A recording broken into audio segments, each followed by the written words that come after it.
শোনো শোনো মহল্লাবাসী কান খুলে শোনো। সবাই শোনো, হুজুর কি করে ফেলেছে। কি হয়েছে? শোনো সেকুল হুজুর। আমি এই মহল্লার সব বাচ্চাকে খুন করে ফেলবো। ছেড়ে দাও। আরে এটা তুমি কি বলছো? আমার সাথে চলো দেখাচ্ছি। হ্যাঁ চলো চলো। আর একটা শিকার, একেও আমি এখন খুন করব। এই তুমি এখানে একা বসে আছো, আমার সঙ্গে খেলা খেলবে? আমি খেলা খেলবো, আমাকে মিষ্টি কিনে দাও। হ্যাঁ তোমাকে মিষ্টি কিনে দেবো, আসো। হ্যাঁ মিষ্টি খাবো, মিষ্টি খাবো। দাঁড়া, মিষ্টি খাওয়াচ্ছি। তুই এখন মৃত্যুর জন্য প্রস্তুত হয়ে যা। হ্যাঁ আমাকে ছেড়ে দাও। সেকল হুজুর দাঁড়ান। হ্যাঁ, সেকল হুজুর আপনি কি করছেন? এটা আমার ভাই। যা এখান থেকে, তোর ভাইয়ের রক্ত খাবো। আমার ভাই রক্ত খাবি? দাঁড়া হুজুর। ইয়া এই নে হুজুর। আরে হুজুরের তো কিছু হচ্ছে না। এই দাঁড়াও। হ্যাঁ?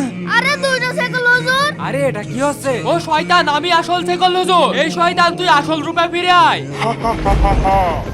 আরে শয়তান, আমি কিছুদিনের জন্য ঘুরতে গিয়েছিলাম আর তুই আমার রূপ ধরে মারতে শুরু করেছিস। আমি এই মহল্লার সব বাচ্চার রক্ত চুষে খাবো। শয়তান দেখ তোর কি করি। বিসমিল্লাহ।